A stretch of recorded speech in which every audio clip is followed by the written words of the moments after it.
grip so tightly onto things that might be quite unlikely to satisfy me. My hands are holding onto things so broken. I think I put my hope in a misdirected notion.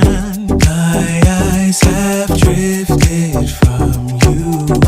Lately I've come to see that everything I run to is all just